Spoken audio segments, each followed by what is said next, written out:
नमस्कार दोस्तों, स्वागत है आप सभी का एक बार फिर से। दोस्तों, इस वीडियो में हम आपको दिन भर की स्पेस और डिफेंस खबरों से अवगत कराते हैं, तो चलिए एक एक करके जान लेते हैं। दोस्तों, यहाँ पे अगर सबसे पहली खबर की बात करते हैं तो वो करगिल विजय दिवस को लेकर आ रही है। दोस्तों, देश आज शहीदों की शहादत और शौर्य गाथाओं को याद करते हुए 21वां करगिल विजय दिवस मना रहा है। 1999 में पाकिस्तान के साथ करगिल में हुई जंग में आज के दिन भारतीय सेना के वीर जवानों ने अपने पराक्रम और वीरता के बल पर दुश्मनों पर विजय प्राप्त कर तिरंगा लहराया था। इस मौके पर जहां देश के राष्ट्रपति से लेकर प्रधानमंत्री ने वीरों को याद किया और सेना को सलाम किया, तो वहीं फ्रांस ने भी भारतीय सैनिकों को सलामी दी है। फ्रांस में इमैनुअल लेनिन ने ट्वीट किया, जिसमें करगिल विजय दिवस 2020 पर फ्रांस भारतीय सशस्त्र बलों को श्रद्धांजलि देता है। फ्रांस हमेशा से भारत के साथ खड़ा है। 1999 में मिराज 2000 ने अपना पराक्रम दिखाया था और 2020 में भारत को राफेल मिलने वाले हैं।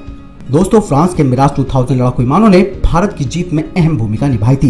इस खतरनाक लड़ाकू विमान के दम पर भारत के वायु सैनिकों ने दुश्मन के छक्के छुड़ाए थे और उन्हें घुटने टेकने पर मजबूर कर दिया था।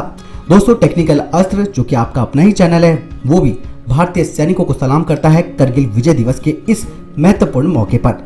दोस्तों, पहली खबर की बात करते हैं तो वो पाकिस्तान की नापाक हरकतों को लेकर आ रही है।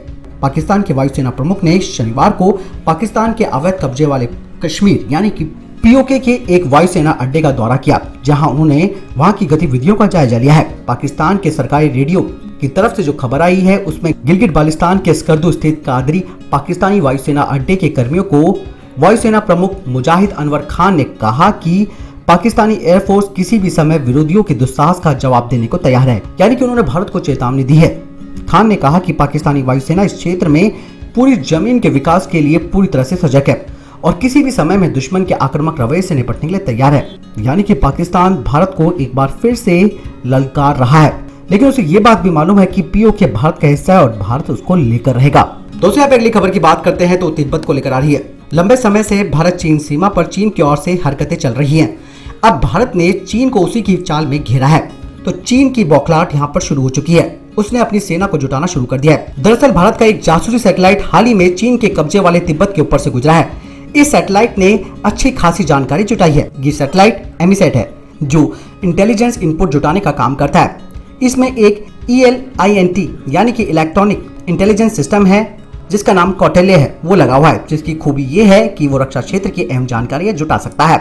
सूत्रों के मुताबिक ये सैटेलाइट हाल ही में अरुणाचल प्रदेश के पास स्थित तिब्बत के उस हिस्से के ऊपर से गुजरा है जो पीपुल लिबरेशन आर्मी के कब्जे में है। इसरो के द्वारा बनाए गए एमीसैट का ELINT सिस्टम दुश्मनों के क्षेत्र के लिए इस्तेमाल होने वाले रेडियो सिग्नल्स को पढ़ लेता है। लद्दाख में पैंगोंग के फिंगर 4 को लेकर भारत चीन के बीच बातचीत बेनतीजा रही है और उसके एक दिन बाद ही सैटेलाइट के गुजरने से चीन सदमे में आ गया है। हालांकि अभी दोनों देश लद्दाख विवाद पर अपनी वार्ता करने को तैयार है।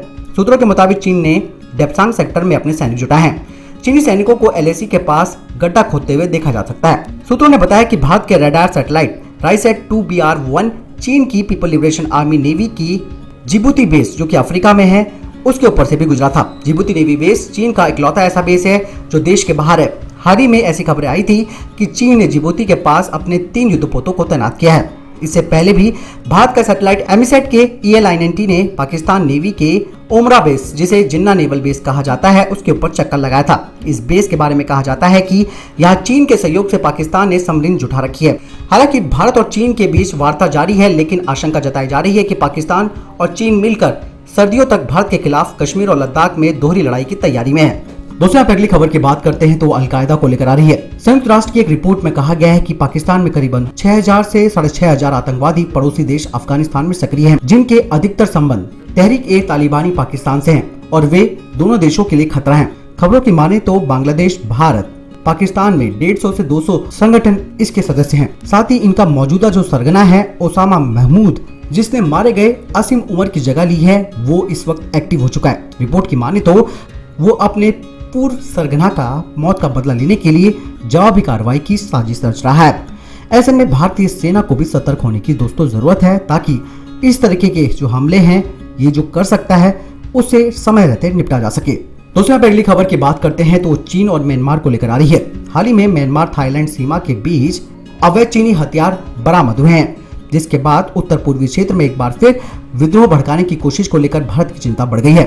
और इस बात को यूरोपीय थिंक टैंक ने कहा है और भारत को सजग रहने की बात कही है।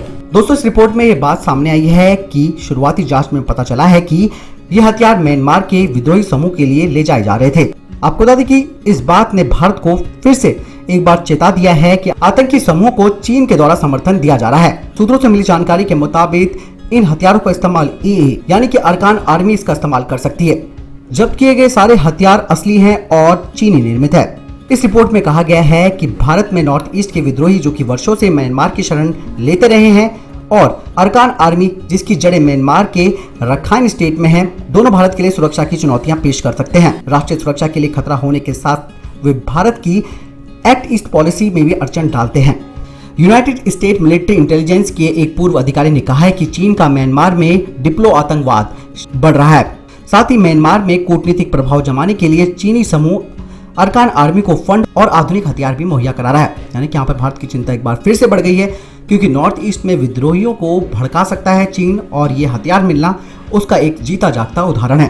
दोस्तों, यहाँ पे अगली खबर पाकिस्तान को लेकर आ रही है। भारत के खिलाफ पाकिस्तान अपनी युद्धक तैयारियों को मजबूत करने में लगा हुआ है। उसने अभी हाल ही में स्कर्दू एयरबेस पर JF-17 फाइटर जेट को तैनात किया है। इतना ही नहीं, पाकिस्तान ने LOC के पास अपने 4 एयरबेसों को भी हाई अलर्ट पर रख दिया है। लद्दाख के बेहद नजदीक इस एयरबेस का इस्तेमाल पाकिस्तान के साथ चीनी एयरफोर्स भी करती है। ऐसे में भारत के लिए चीन के साथ पाकिस्तान के मोर्चों पर चिंता बढ़ गई है। रणनीतिक रूप से POK के स्कर्दू में स्थित पाकिस्तानी वायुसेना के इस एयरपोर्ट का काफी महत्व है। यहाँ से श्रीनगर और लेह की दूरी मात्र 200 किलोमीटर है। यहाँ से उड़ान भरने के बाद पाकिस्तानी लड़ाकू विमान मुश्किल से 5 मिनट में भारतीय वायुसीमा में प्रवेश कर सकते हैं। हालांकि वे भारत की सीमा पर तैनात एयर डिफेंस को भेद नहीं सकते। स्कर्दू के इस नए एयरपोर्ट पर अंडरग्राउंड फ्यूल स्टेशन और हथियार डिपो का निर्माण भी किया गया है। पाकिस्तान यहां से चीन पाक इकोनॉमिक कॉरिडोर की भी निगरानी करना चाहता है। बता दें कि स्कर्दू में पाकिस्तान का सिविल एयरपोर्ट पहले से मौजूद है।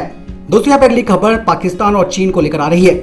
चीन लंबे समय से पाकिस्तान की राजनीतिक और अर्थव्यवस्था पर कब्जा जमाने का फैसला कर चुका है। पाकिस्तान के प्रधानमंत्री इमरान खान चीनी राष्ट्रपति शी जिनपिंग का सपना पूरा करते हुए दिख रहे हैं। इमरान को देश की संप्रभुता की चिंता नहीं है।